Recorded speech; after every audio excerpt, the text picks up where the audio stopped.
안녕하십니까. 신약촌 친목입니다. 오늘은 주겸색에 대해서 알아보겠습니다. 주겸색은 용융 과정에서 결정됩니다. 용융 속도와 바지의 최적, 소금기 등에 포함된 이물질의 양과 용융 방법, 용융 기술에 따라 주겸의 색은 검은색에 가까운 회색과 연한 회색, 검붉은색, 연한 자주색, 불투명한 흰색, 투명한 흰색 등이 있습니다. 오래전의 주겸은 검은색에 가까운 회색이었고 이후 용융 기술이 발전으로 흰색 주겸이 등장하였고 이후 더 맑은 주겸이 나오게 되었습니다. 우선 각 색이 나오는 용융 방법에 대해서 알아보겠습니다. 예전의 주겸은 거의 검은색에 가까운 회색이었습니다.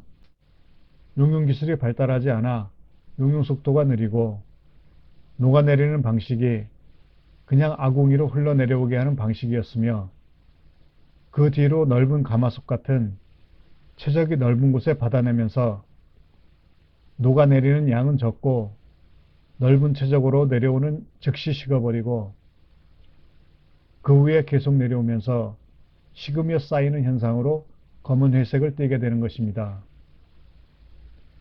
바로 식어버려 굳어버리면 소금 안에 섞여 포함되어 있던 여러 불순물들이 가라앉을 시간이 없어 식으며 색이 검게 됩니다. 자색 주겸은 점차 용융 기술의 발달로 용융 속도가 보다 빨라지게 됩니다. 소금물이 녹아내려와 그대로 굳어버리던 것이 액체 상태로 잠시 머물며 무거운 찌꺼기가 가라앉을 시간이 생기지만 소금물에 섞여 내려온 연소되지 않은 대나무 숲과 끓음 등이 뜨거운 소금물 안에서 연소되는데 이미 윗부분은 굳어버려 연소로 생성된 이산화황 등 여러 가스가 밖으로 나가지 못하고 열과 압력 속에 갇혀 가스가 소금과 함께 굳어가는 과정에서 일어나는 여러 반응으로 주겸이 붉은색으로 변하는 현상이 생기는 것으로 보입니다. 용융 기술과 소금물을 받는 용기도 최적화되면서 찌꺼기는 잘 가라앉게 되고 소량의 숯이 포함되며 좀 더 맑은 색의 자주겸이 만들어지고 있습니다. 이에 능통한 기술자들은 수치 양을 조절하면서 자색의 정도를 다양하게 생산합니다. 한 방송에서 여러 주겸 회사의 용융 관계자들이 자주겸의 색은 대나무 숯을 이용해 만든다고 공통적으로 말한 사실이 있습니다. 숯을 제거하고 용융하면 용융 기술에 따라 맑은 정도의 차이는 나지만 자색은 절대 나오지 않습니다. 자주겸 문제에 대한 자세한 것은 다음에 알아보겠습니다. 자주겸을 만드는 사람들 중에 초보자나 잘 모르고 하는 이들 중에는 주겸을 받아놓고 있으면 화살처럼 뽀글뽀글 올라오면서 산이 형성되는 경우가 있는데 이는 윗부분에 틈이 생겨 그곳으로 연소된 가스의 압력으로 주겸물이 같이 밖으로 나오게 됩니다. 마치 화산의 마그마가 분출되는 광경과 같습니다. 이 장면은 보기에는 멋진 장면입니다만 감격하거나 좋아할 일은 아닙니다. 흰주겸을 하든 자주겸을 하든 주겸 용융에 능하신 분들은 실패한 주겸이라는 것을 잘 알고 있기 때문입니다. 나중에 그 밑을 확인해 보면 연소되다만 숫조각이 있는 것을 확인할 수 있습니다. 이를 모르고 주겸을 제대로 배우지 않고 직접 해보지도 않았으며 주위에서 들은 이야기로만 모아서 다른 사람을 시켜 주겸을 제작하는 이들은 이 장면에서 감동하는 모습을 보이고는 합니다. 실수가 나오는 모습입니다.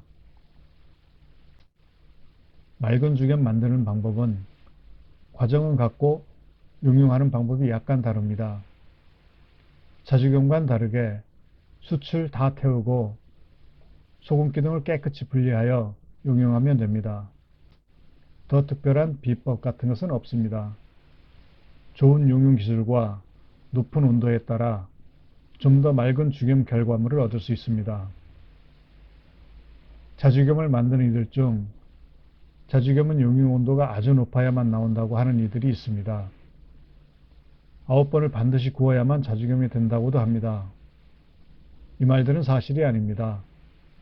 보통의 용융 방법으로도 자주겸은 만들어지며 몇 회를 구웠든 조건만 맞으면 자주겸은 만들어집니다.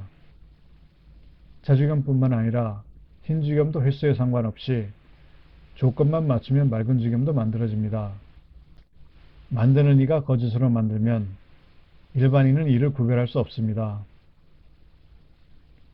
그분의 용융 작업 시 용융 온도가 높을지는 모르나 꼭 높은 온도에서만 자주겸이 만들어지진 않습니다. 좀 색다른 자주겸이 만들어질 수는 있겠지요. 하지만 온도가 높을수록 숯 등 이물질이 더 많이 타서 날아가게 되므로 자주겸이 만들어지는 이유인 숯이 없어지므로 자주겸이 만들어지기는 더 어려울 것입니다. 오히려 낮은 온도의 용융이 자주겸을 만드는 데는 더 유리할 것입니다. 굳이 높은 온도에서 용융했다고 자랑하며 온도를 더 올리려고 노력할 필요가 있을까 하는 생각을 하게 됩니다. 다음 시간에는 자주겸에 대해서 알아보겠습니다.